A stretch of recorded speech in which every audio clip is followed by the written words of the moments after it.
মিয়ানমারের অভ্যন্তরে সংঘাতের প্রভাব পড়েছে বাংলাদেশের সীমান্তবর্তী গ্রামগুলোতে। সেখানে গোলাগুলির ঘটনায় এই আতঙ্কে আছেন টেকনাফের বাসিন্দারা। এ বিষয়ে বিস্তারিত জানাতে কক্সবাজার টেকনাফের ওয়াইখং এলাকায় আছেন রিপোর্টার সুজাউদ্দিন রুবেল। সরাসরি চলে যাচ্ছি তার কাছে।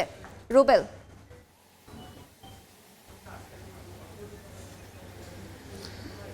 কক্সবাজারের টেকনাফের যে সীমান্ত এলাকা, সেই সীমান্ত এলাকায় গতকালকে যে উত্তেজনা বিরাজ করেছিল আজকে কিছুটা আসলে স্বাভাবিক আমরা লক্ষ্য করছি।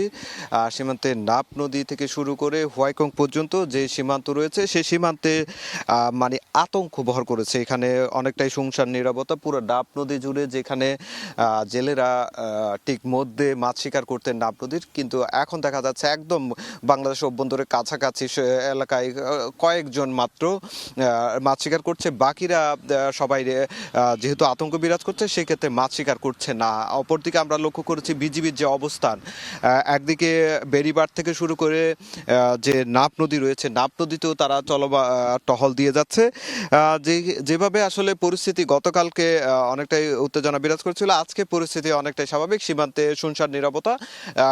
গতকালকে যে গোলাগুলি হয়েছে আজকে গোলাগুলির কোনো শব্দ শুনেনি স্থানীয় বাসিন্দারা, সেটি বলছে। তবে কক্সবাজার যে টেকনাফ সড়কটি রয়েছে সেই সড়কের দুপাশে বেলা 11টার দিকে মানববন্ধন করেছে হোয়াইকং ইউনিয়নের যারা স্থানীয় বাসিন্দা রয়েছে। কয়েক হাজার বাসিন্দা রাস্তায় নেমে আসেন এবং রাস্তার দুপাশে দাঁড়িয়ে তারা মানববন্ধন করেন এবং বিক্ষোভ প্রকাশ করেন। তারা বলছেন এই যে 24 ঘন্টা পেরিয়ে গেছে, এখন পর্যন্ত বাংলাদেশে যে শিশু আহত হয়েছে তাকে চিকিৎসা দেওয়া হচ্ছে চট্টগ্রামে, তাকে উন্নত চিকিৎসার কোনো ব্যবস্থা করা হয়নি এবং দ্রুত তাকে উন্নত চিকিৎসার ব্যবস্থা করার জন্য তারা বিক্ষোভ করেছেন এবং এটি যদি খুব শীঘ্রই তার উন্নত চিকিৎসা ব্যবস্থা না করা হয় তাহলে আরও কঠোর আন্দোলন করা হবে, সেই বিষয়টি বলেছে। তবে তারা যে বিষয়টি বলছে নিরাপত্তা, তারা সীমান্তে যারা বাসিন্দা রয়েছে তারা যেহেতু আতঙ্ক বিরাজ করছে, তারা যেহেতু মিয়ানমারের অভ্যন্তরীণ ঘটনায় ঝুঁকিতে রয়েছে, তারা সেই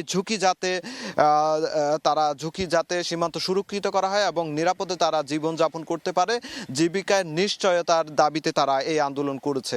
তবে এখন পর্যন্ত সর্বশেষ পুলিশ যে তথ্যটি জানিয়েছে গতকাল 53 জন ছিল, আজকে এই পর্যন্ত 57 জনকে আটক করা হয়েছে। তো এই ছিল আমার কাছে সবশেষ। সরাসরি যুক্ত ছিলাম টেকনাফে।